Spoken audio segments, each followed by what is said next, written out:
Hello all, I'm Dr. Travis Bland, and I have the honor of serving as the Associate Dean for the College of Public Affairs and Administration here at UIS. I study, consult, and provide trainings on topics of organizational health, strategic planning and execution, and the management of people. And today I'm excited to participate once again in iSPI's Leadership Hacks video series.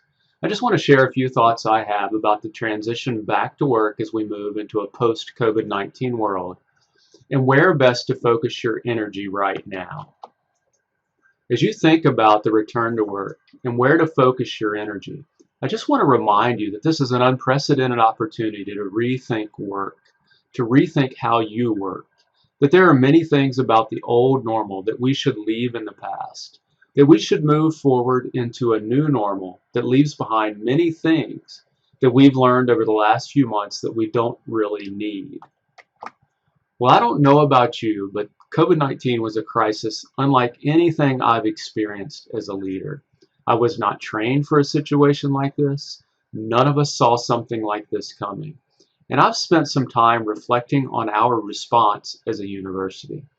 And when I look back at our initial response as a university, guess what I see? I see no silos. I see little to no arguments about who was responsible for what. I see people all around me aligning and focusing on a single priority, the shift to a remote course delivery and a remote work situation. We were in the midst of a crisis. An interesting analogy, just think about professions where crises are the norm. How about emergency room doctors and nurses? Someone comes in and has been in a car crash. They have some scrapes and bruises, a broken ankle, but this person is hemorrhaging blood from the neck. In this situation, there is no siloing, right? There is no debate over budget allocations or who is responsible. There is a clear and present situation of great and immediate consequence. And the focus, the top priority for everyone is to stop the bleeding. They aren't focused on the ankle or the minor scrapes and bruises. There is a top priority that breeds alignment and focus. And this is the exact same type of thing we just experienced here as a university around COVID. What about you and your organization? And as we think about the new normal, in the absence of a crisis, how can we capture some of this type of alignment, this focused energy on one priority? How can we narrow and align our leadership teams and possibly the entire organization around one thing? You see, what a crisis provides for an organization, whether that organization is accustomed to dealing with crises or not, is a rallying cry. A single area of focus around which there is no confusion or disagreement. Now, of course, we don't want to manufacture a crisis. That is not a good idea. So there has to be a different way to do this, to achieve this goal of focused energy and alignment around one priority. And I think there is.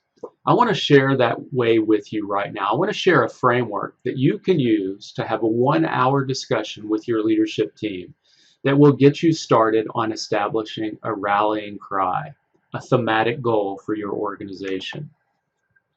Before I share, let me just make sure you realize just how much you need this framework. If you ask your leadership team, just start there. If you ask them, what is the most important thing right now? How would they answer? Would you hear the same thing over and over and over as you move throughout the people in your leadership team? Well, if your organization is like most, I highly doubt it. And that is because most organizations have too many top priorities, too many to achieve the level of focus they need to succeed.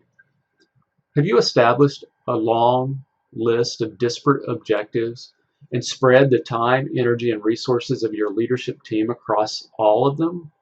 Well, guess what this approach will get you? Mediocrity. And we don't want to be mediocre. We want to win. We want to be great. We want to improve the lives of our customers and the people we serve. I mean, come on, you know this. If everything is important, nothing is important, right? This is the law of diminishing returns. If your organization has 6, 8, 10 priorities, you are guaranteeing that none of them will get the attention they deserve. This will create confusion, dilution, and pulls people in different directions. You'll create lots of sideways energy, and ultimately you will see the emergence of silos in your organization. So will you carry the lessons learned from this crisis and the idea of focused alignment with you into the new normal? This framework for doing so comes from the Table Group and Pat Lencioni. More information on this framework can be found in his book called The Advantage. Our rallying cry during COVID, although it was unstated, was the move to remote work and learning. What was yours?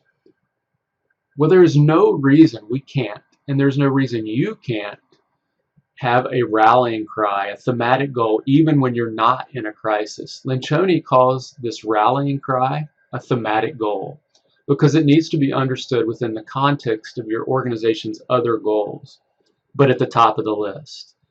And so this rallying cry, this thematic goal, is the answer to one question, that question I've already given you. What is the most important thing right now? A rallying cry, a thematic goal, should be singular. It has to be the one thing.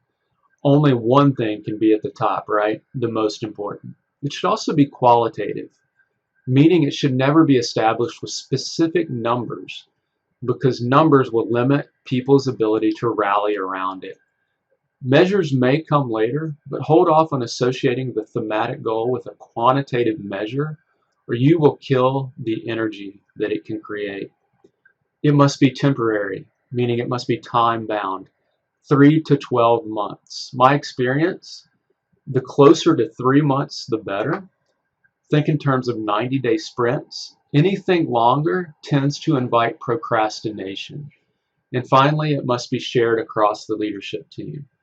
The leadership team must take collective responsibility for this rallying cry, this thematic goal, even if it seems that the nature of the goal falls more squarely in the camps of only 1 or 2 members of the team. So the initial 1-hour conversation, just get your leadership team together and ask each member of the team to individually answer this question. If we accomplish one thing during the next 3 or 6 months, choose a time frame, what should it be? Again, if we could accomplish one thing, what should it be? Have every team member write down their answer. If they struggle with that question, restate it as if we do not accomplish, fill in the blank, we have failed. And ask them what goes in the blank. Once everyone has written down the answer, go around the room and have each member share their answer and write it on the whiteboard. You should go last as the leader. Be sure that you are clear on what others have said, ask clarifying questions, then just discuss the list. Make sure that what is there is not a standard operating objective. These are the things that are always important, that the organization is always worried about. Remind the team that the thematic goal is only for a specific period of time and then it goes away. If it's never going to go away, if it's always important, then it's more likely than not a standard operating objective.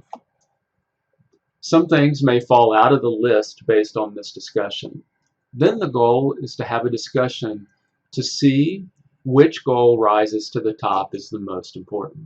I recommend asking each team member to pitch the goal that they came up with and take 60 seconds to try to convince the team why their goal is the most important. Then work through it until the team can put a stake in the ground and select a thematic goal, a rallying cry, the one thing, the one priority for this specific time period.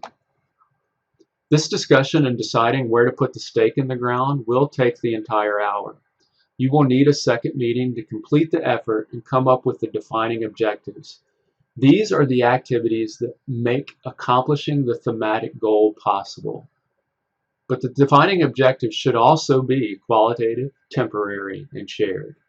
And of course, you situate this in an understanding of the day-to-day stuff that keeps the lights on for the organization.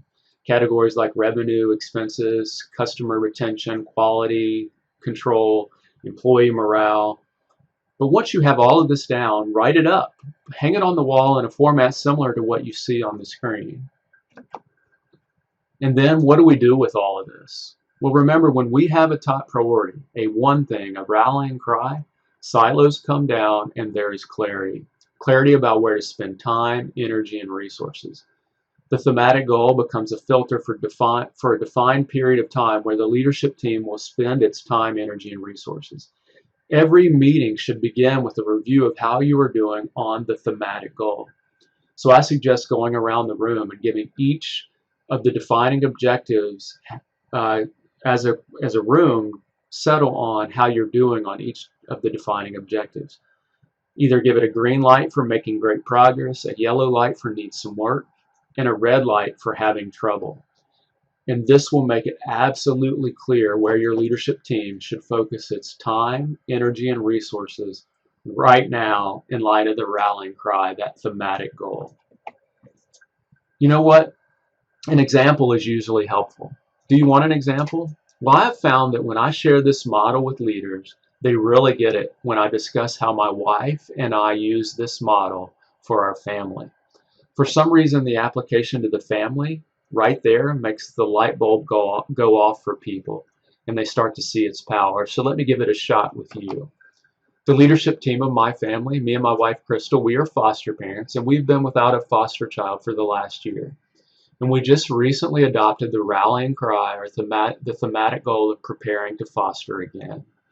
This is the one thing, the most important thing to us right now, and for our mission as a family right now. So we want to be ready in 6 months. What does this mean for our time, energy, and resources right now? Well, we have to come up with some defining objectives. We have some behavioral issues that we need to correct in our biological children. We need some more physical space, so we're going to buy a new house. We have some continuing ed stuff that we need to complete to maintain our licensure. And then we've got to decide what other activities we are going to give up or say no to that might be good things, but that might detract from achieving this most important thing. Then, of course, we still have our standard operating objectives as a family. We still need to eat. Our kids still need to be educated. We still need to focus on our physical and spiritual development as a family. And we still need to have a lot of fun. But can you see the power of this one priority, this rallying cry that aligns my wife, Crystal, and I? We can filter every decision we make about the use of our time, energy, and resources, our money, through its contribution to this one priority. But we also share this with our 2 biological children, our 2 girls, and they are on board as well. They can't wait to invite a new sister or brother into our house. They are now committed to looking for ways to save money. They're okay with us saying no to purchases of things so that we are better positioned to buy a house.